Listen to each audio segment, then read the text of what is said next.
Hello, everyone. I'm Richard Herskowitz, the artistic director of AIFF, and with me is Iara Lee, the director of the film you just saw, Stalking Chernobyl. Iara, welcome. Thank you so much for having me. I'm in Dubai, in transit to go to my home country, Brazil. Oh, well, I'm really glad we caught you. Iara, it's an honor to finally meet you. I've been showing your films for many years. And it struck at the beginning, your films were mostly focused in the arts. I showed Synthetic Pleasures, I think in '95. And that's when you had Caipirinha Productions, which were films about the arts. And then you shifted more towards activism, although a lot of the films that you've made in recent years are about both activism and the arts. So your new company is, or your company now is called Cultures of Resistance Network. Can you say something about the mission of this organization and how this film fits in? Yeah, we are still Caipirinha Productions as a production company, and Cultures of Resistance is the a foundation, sister company, sister organization. And basically, I migrated from arts and culture to arts and culture for activism, because with all this war and madness, I was like, we have to use arts and culture to go beyond arts and culture. Uh-huh. So Stalking Chernobyl, this is Exploration After Apocalypse, is your 8th feature-length documentary. Can you just tell us about what drew you to Chernobyl originally? And was it to make a film? Did you know you were going to be making a film about this subject? No, I was in Ukraine, and people were like, oh, you have to make a film about this war. And then I was like, this is on headline news every day. I don't think I need to do a film about that. But then I discovered Chernobyl became tourist destination, and I was like, oh, that is something off the radar. Mhm.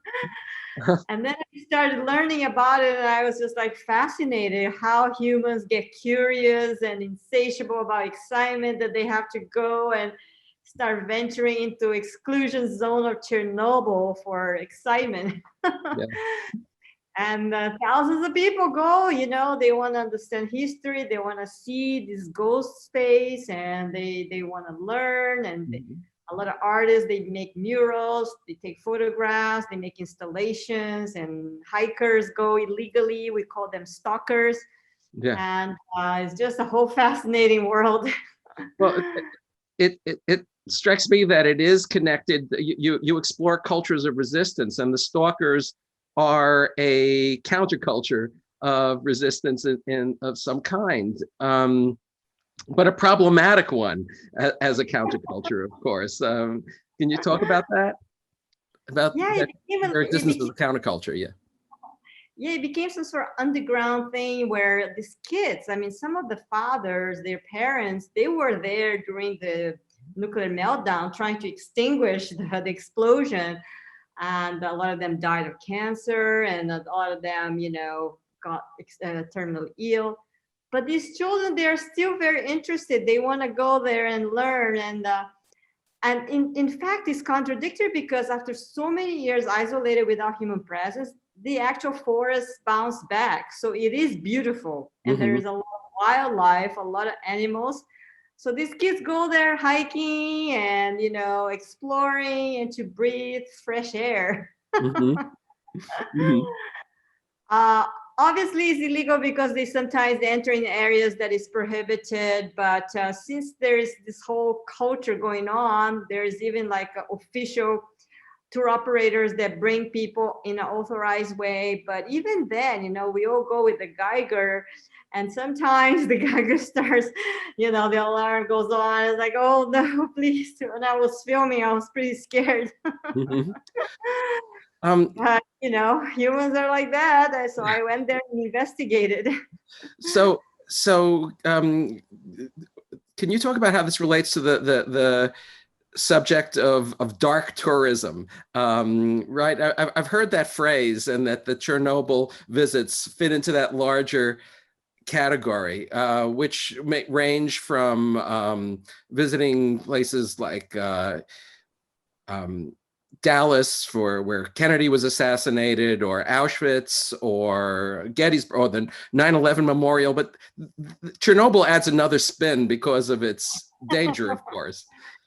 Yeah, and I don't know. I mean, even in Brazil, you know, the slums, they have like boutique hotels. People want to go to tourism in the favelas.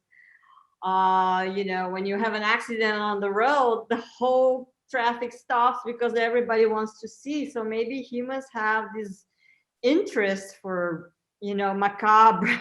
Mm-hmm. So Chernobyl falls into this category. But what was fascinating is that it also is like it became a place where people find romance. A lot of people found their boyfriends and girlfriends in Chernobyl. Mm-hmm. People go there for extreme adventure. There is this anti-ballistic radar from the Soviet time. So the kids go there to take selfies and to jump, bungee jump. Mm-hmm.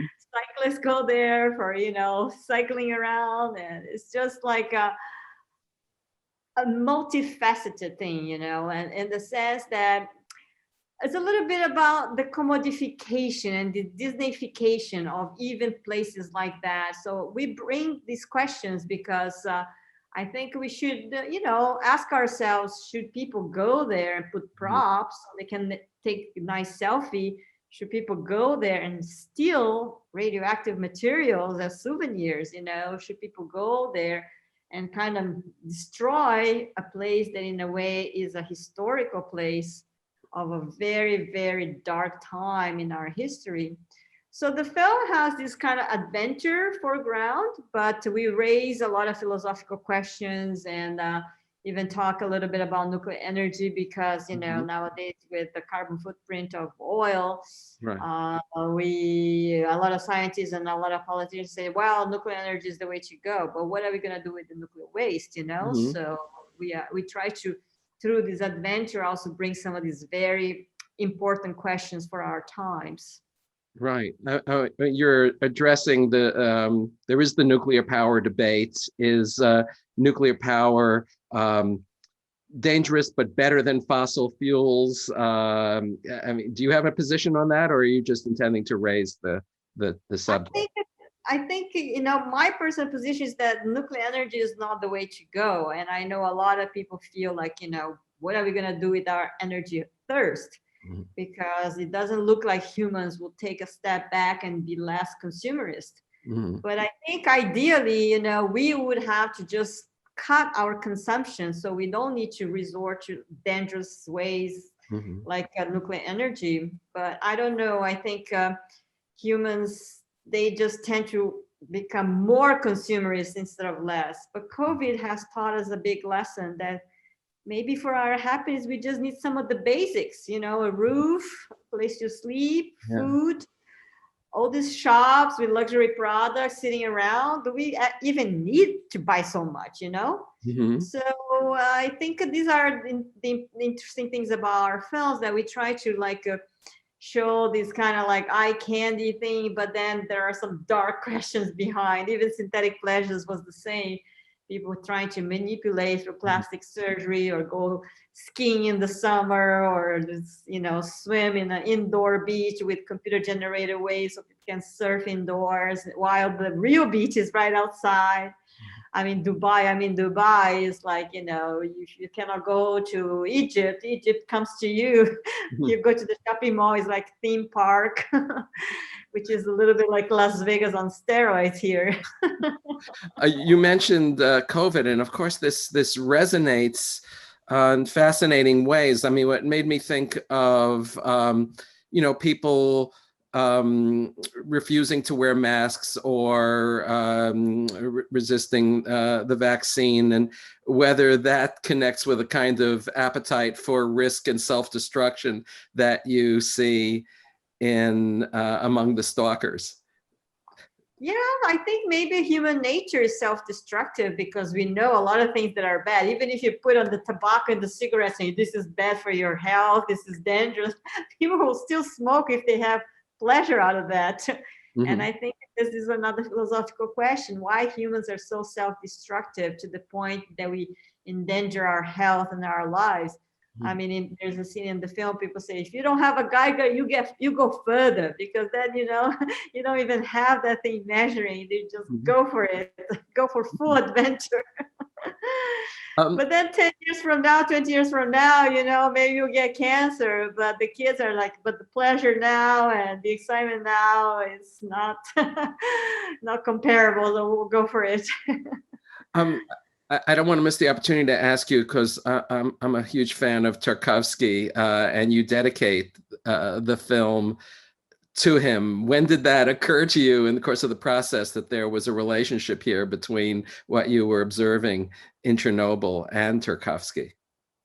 Yeah, because Tarkovsky made a film called Stalker, and there was also a book. So we call these illegal hikers stalkers because of Tarkovsky's film, because of this book that was written also, and because of a game that they made.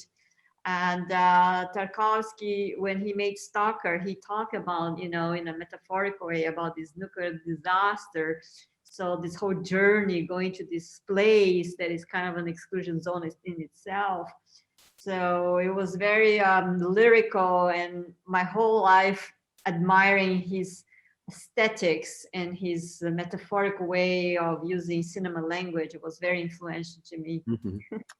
Well, I know you don't have much time, and I really appreciate your taking the time to join us to do this Q&A, Iara. And I look forward to your future works and our continuing to show them.